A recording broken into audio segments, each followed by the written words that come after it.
Galerinha, tudo bem com vocês? Hoje vai gravar um vídeo mostrando minha slime, tá bom? A primeira vou mostrar.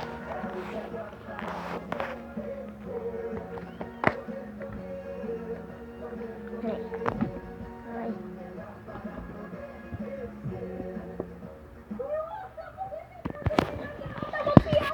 Gente, eu já volto aqui rapidão, tá? Gente, mas essa foi a aula. Muito obrigada, meu desenho favorito. Você me lembrou da minha infância, tá? Eu gostei da aula. Você gostou? Eu também gostei, mamucho. Ué, você não é desenho? Vai embora daqui. Show. Eu tô fazendo parte. Oi! Mas que é o desenho? Nem sou desenho, hein? Gente, mas esse foi o vídeo.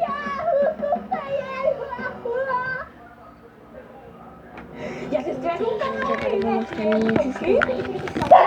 Inscreve aí. E se inscreve no canal dele, que ele é pequenininho e precisa crescer. Olha esse foi o vídeo. Fazer uma bolha. Eu gosto de pamonha. E você? Você gosta de pamonha também?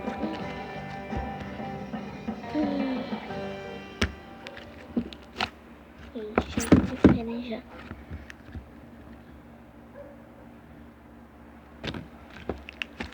Ai, não tô conseguindo fazer, mas tá. Não viu aí? Então vamos.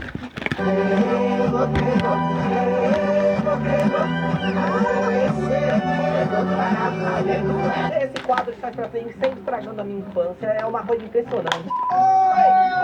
Aqui é o dia de colocar de trás pra frente o desenho tão amado e músicas legais chamado Patati e Patatá. Se você não come o Patati e Patatá, ouça, mano, é ótimo, mano. Se você quer sorrir, com Patati. E hoje chegou o grande dia de colocar a música de trás pra frente e ver se a gente encontra alguma coisa comprometedora ou até mesmo algo que não seja comprometedor. Talvez seja engraçado, como é o caso de muitas coisas que a gente coloca de trás pra frente, é só engraçado. Então vamos ver se a gente encontra alguma coisa. Já deixa o like nesse negócio. Se você é novo, você tem que se inscrever agora. Se você não gostar do vídeo, depois você tira a inscrição, você desinscreve. Tem que ter um pessoalzinho bonito. Se você é inscrito aqui, você vira um mamutinho. Então se você não tá inscrito, você não é um mamutinho. Se você tá inscrito, você é um mamutinho. Vou aguentar esse negócio, gente. Chega de doideira, e comente aqui embaixo qual que vocês gostaram mais. Vamos lá. Só uma Da coisa que eu esqueci marrom de ou da lembrar, verde? que eu já coloquei Patati e Patatá de trás pra frente uma Se vez. Agora é outra música. É parte 2, Patati e Patatá de trás pra frente. Eu esqueci de falar isso, cara. Deve ter gente falando, nossa, você tá com aquela doença que faz esquecer as coisas. Porque você já botou, tá botando de novo, né? Pra ver que não, eu sei, é a parte 2.